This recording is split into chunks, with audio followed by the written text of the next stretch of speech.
Hello and welcome back to Deauveau with me, BonBonB. I'm BonBonB, you're very, very welcome. And I know you've missed it.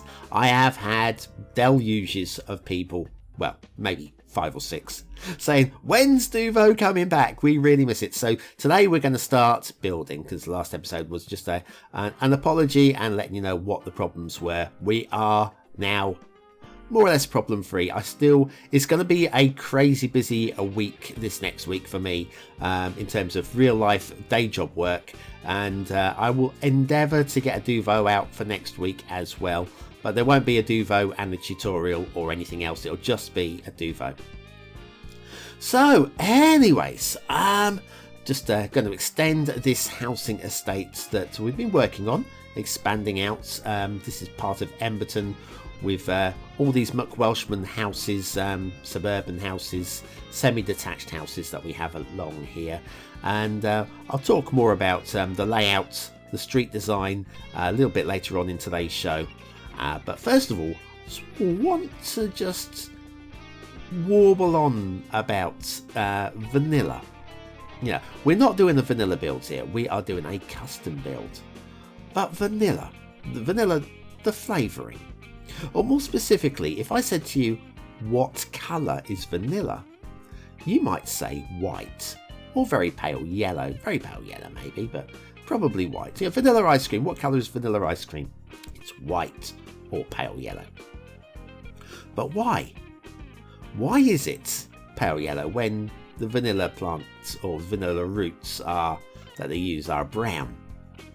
I guess the petals of the vanilla plants are yellow, I suppose. But it then led me to thinking that I maybe should tell you one of the little factoids that stuck in my head from over the years, because I'm in the confectionery industry, so I know a bit about flavourings and stuff like that regarding sweet things. And the colour of raspberry. If I said to you, what colour is a raspberry ice cream? You might say, well, pink, maybe. Or you might say blue. And then, why blue? Why is raspberry associated with blue? Well, a little bit of background then. Blue raspberry originated back in, I think it was the 1950s. I may be slightly out with my decades there. But when slushies were first becoming a big thing, the latest technology, hey, it's an ice that you can drink. Can you imagine when it was like, it's one thing like having a phone you can carry in your pocket, another thing, you can drink ice. It's amazing. And they used to have 40 flavours of slushies or whatever, and typical America, you can't just have one, you've got to have them all. Why not? Why shouldn't you have them all?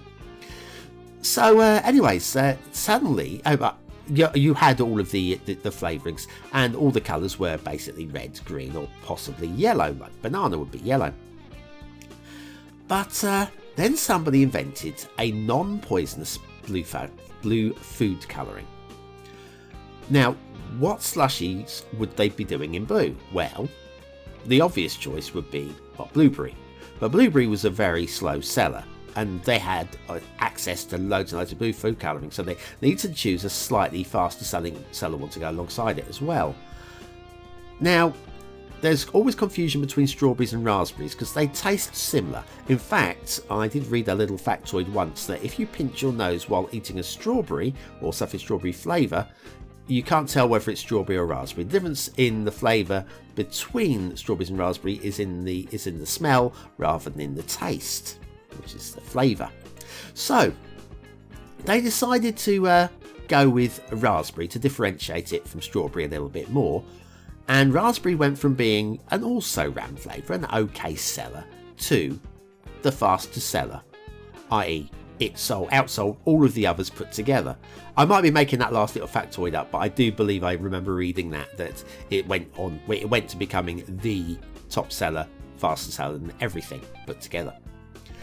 So that kind of stuck as things evolved and we started getting all sorts of other flavour raspberry things. Blue has kind of stuck as being the colour for raspberry. And so if ever you wanted to know, you can pass that on from BonBon. You know, anybody asks you, it comes up in the pub quiz, something like that. I believe 1950s American slushies, and the arrival of a non-poisonous food colouring that they had to give to something. And there we are. These days, blue food colourings can be used for various other things, like, yes, blueberry, but also bubblegum flavour traditionally is becoming a blue flavour. Tutti frutti, depending on what it is what we're actually eating or making, can be blue as well. But classically, if you see a blue sweet or a blue anything really, usually it's blue raspberry. So anyway, I'll talk more about the layout of these streets that we've been completely ignoring in the later part of today's show, and I'll explain why that layout, I've gone with that one. Little park in between the houses here, just to fill in a little bit of space. I couldn't really make it all match up, so why not give them somewhere to have a little picnic or walk the dog, throw the kids and leave them there for the day. Right, now let's move on and start having a look at the extension. Off camera, because I forgot to record it. I think I forgot to record it, or maybe I've edited this in the wrong order, I don't know. But I've extended the affordable housing estate. And so if I've edited this in the wrong order, I apologise. But yes, here we are extending the through road from Emberton onto the roundabout, something I've been meaning to do for as long as I can remember. I have moved the generic police station, fire station, all that off of the roundabout where they've been sat for the last few months into the waste processing area. And now we're going to start replacing the generic buildings with some custom buildings. We'll start off with this custom police station. Now, you may recognise the work, and if you do, well done for shouting out, "Hey, isn't that Rick 4000's work?" Yes, it's Rick 4000's work. This is the UK police station by Rick 4000. We've used a lot of his assets, and we'll be using a whole lot more at some point, because it is a UK build, and there are very few people better, maybe equal, but not better than Rick for UK build. It's a nice low profile police station. I decided it was a good location to stick it right next door to the affordable housing.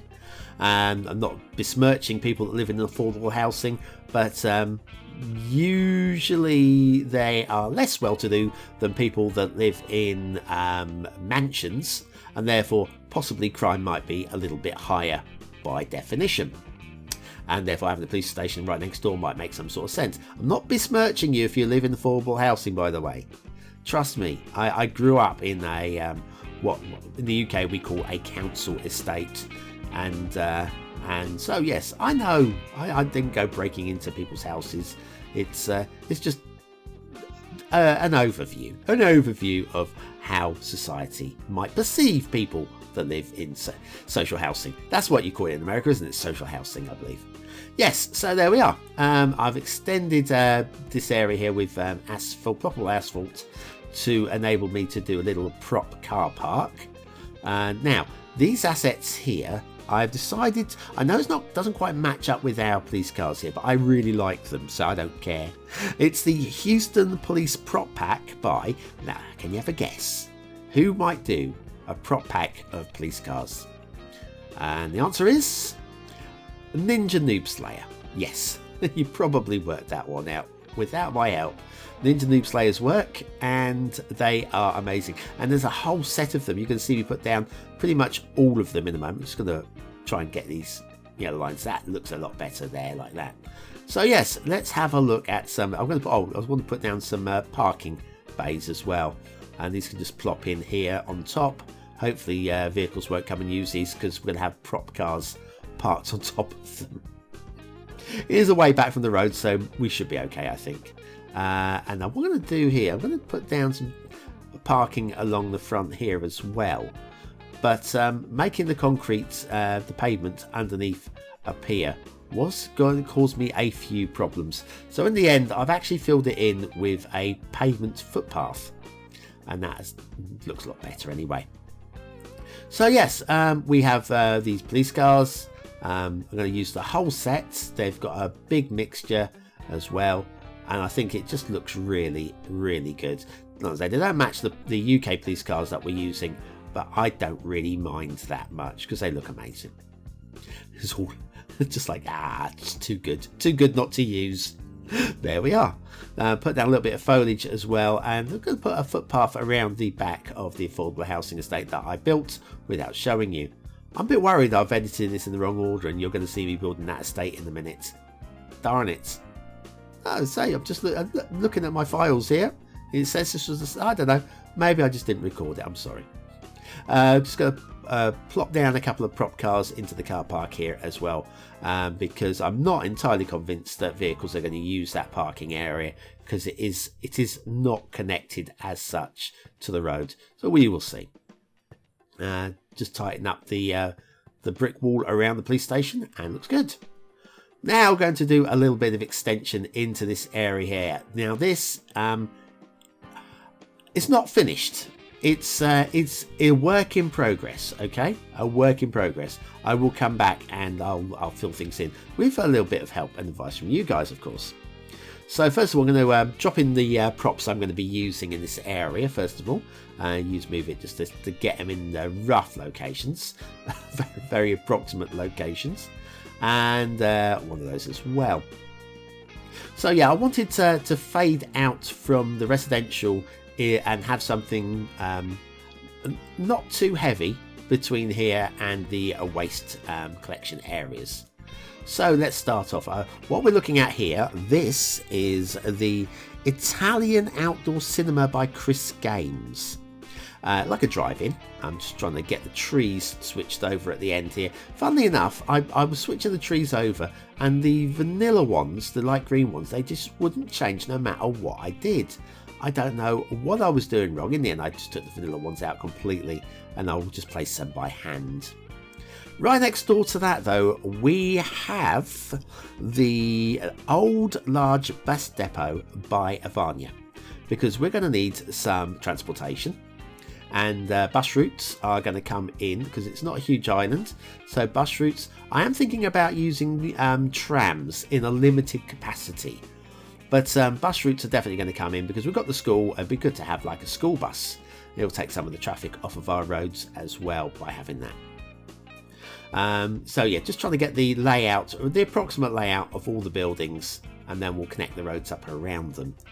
Now, I'm going to be honest, I'm not 1000% happy with what I've done with this area at the top here. The white building you're looking at there is the Adamovitz offices by Zubathan. That is taken from the Fallout 4 series of games, or based upon that. And the two warehouses on the back, you've got the smaller one there is the Starshall's warehouse, just called Warehouse by Starshall. And then the larger one, the taller one, is which is on the right hand side as you look from the back, that one there. That is the Japanese Warehouse 2 by Ironic69, who you've almost certainly heard of. And if you haven't, you're new to the game or something. So anyway, I've enclosed it in fencing, but I'm not entirely happy with the work on that industrial area, or commercial industrial office type area at the top there. I need to go back and extend it. We're going to need some workers parking on site. At the moment, that's what's missing, so we need to tidy that up. So yeah, I'm doing a little bit of prop bus parking down here, and it's okay. Once again, these buses aren't going to match up exactly with what we're going to be using in the city once we set up the bus routes, but they are, again, too good not to use. And they are the Volvo Ayats double-decker bus props by, can you guess who would have made some bus props just like this? Give you a couple of moments to think about it. Okay, and the answer is, well, it's ninjanoobslayer again. Of course, it's ninjanoobslayer.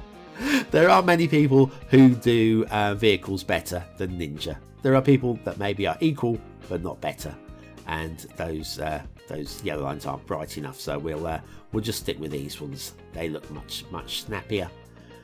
Okay, so yeah, the bus depot is going to be there, and then we'll have to set up some bus routes at some point. Maybe a school run bus once I've finished building of Emberton and have all the roads laid out in that particular area. We'll set up an Emberton bus route. I don't think it's worth doing until we actually complete the full housing estate. Now, this dirt road on the middle of this asset looked dreadful, so I've covered that again with ploppable asphalt, which kind of like, I'm happy for it to look like a newer bit of concrete laid down. I'm going to leave the rest of it looking dirtier and greyer, but I'm quite happy with that looking like it's new. Right, anyway, getting close towards the end of the pre-recorded build, where I get a chance to start talking to you about...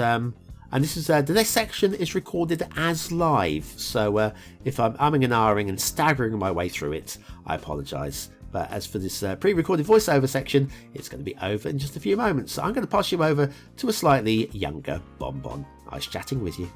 And so let's have a little look at how things are developing from the earlier build with the new extension. You can see everybody is now moving into the area. A lot of traffic moving into the new housing area.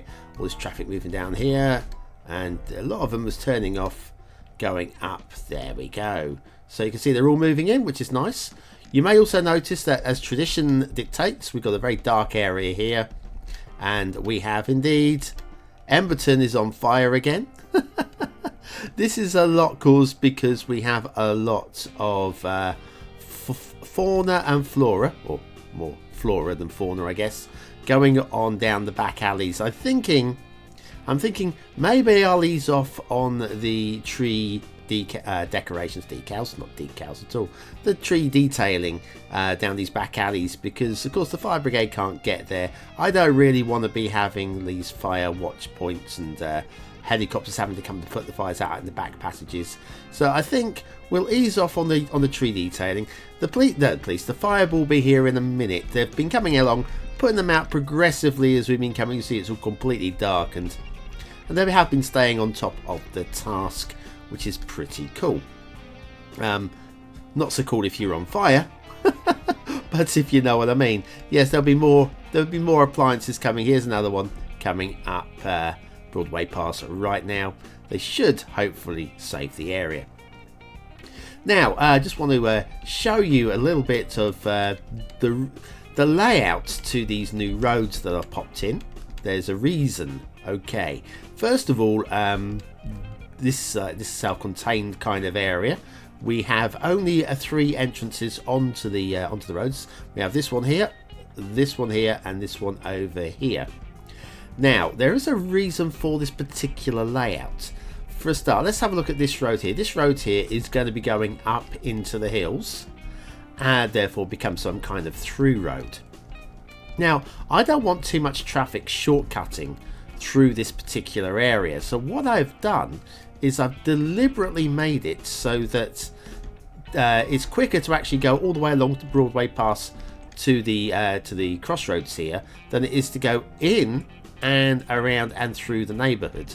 So that's the case there. I've done something a bit similar, not quite so dramatic, down in the new area where we just connected it up with the roundabout. Because obviously with the roundabout now, we now have a through cut, which traffic may be inclined to take, rather than going up to the main intersection, which I am going to be replacing and upgrading.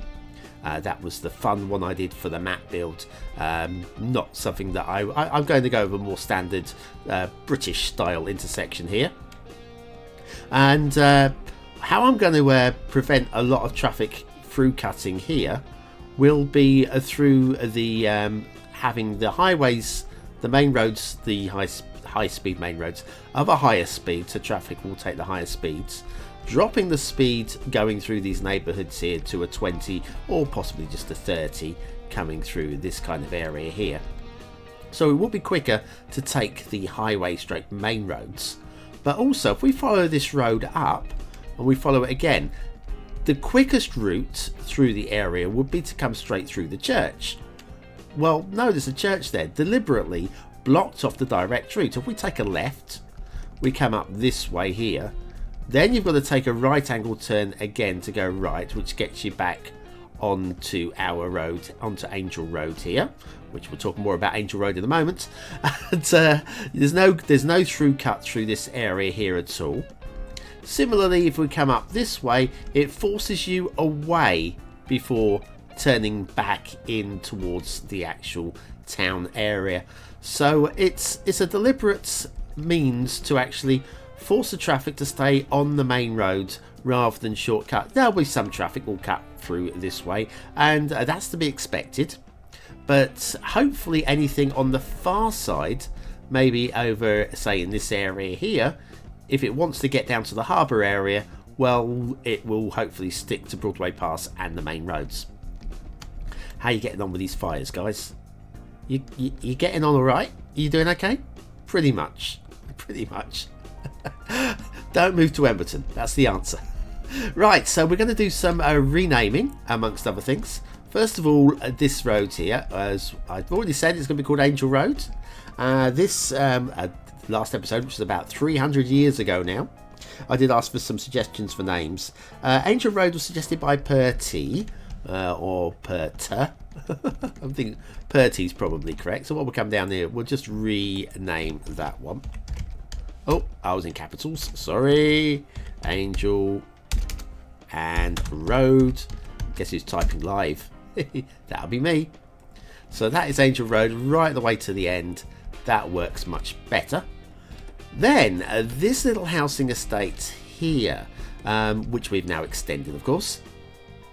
We've got 3 different roads named here: Young Street, Jones Street, and what's this one? Emerson Street. I thought it was Emberton there for a minute. That would have been a bit odd.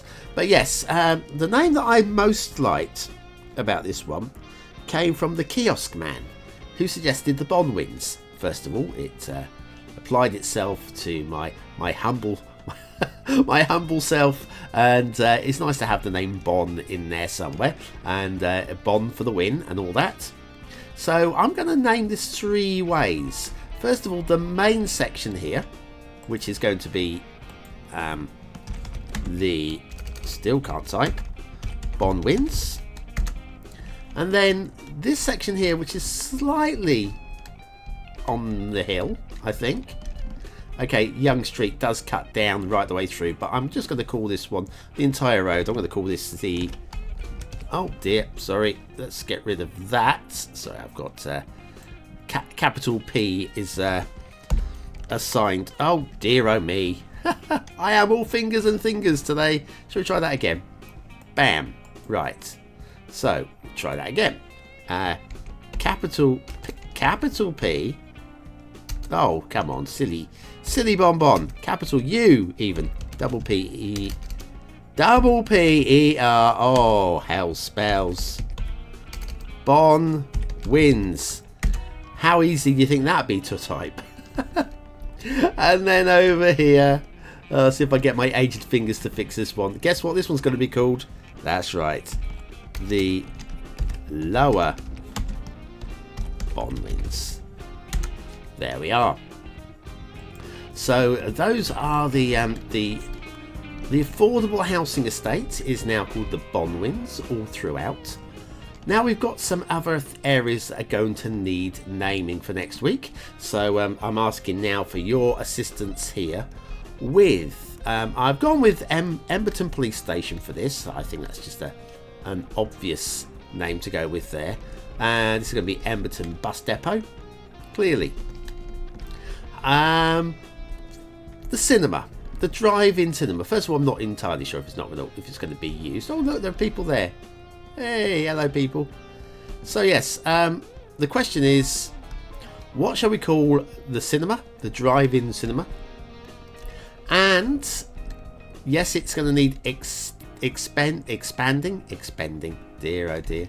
It's going to need expanding. I'm going to need to add some extra parking on the side here for the employees of this new little office stroke factory unit. What should we call this one?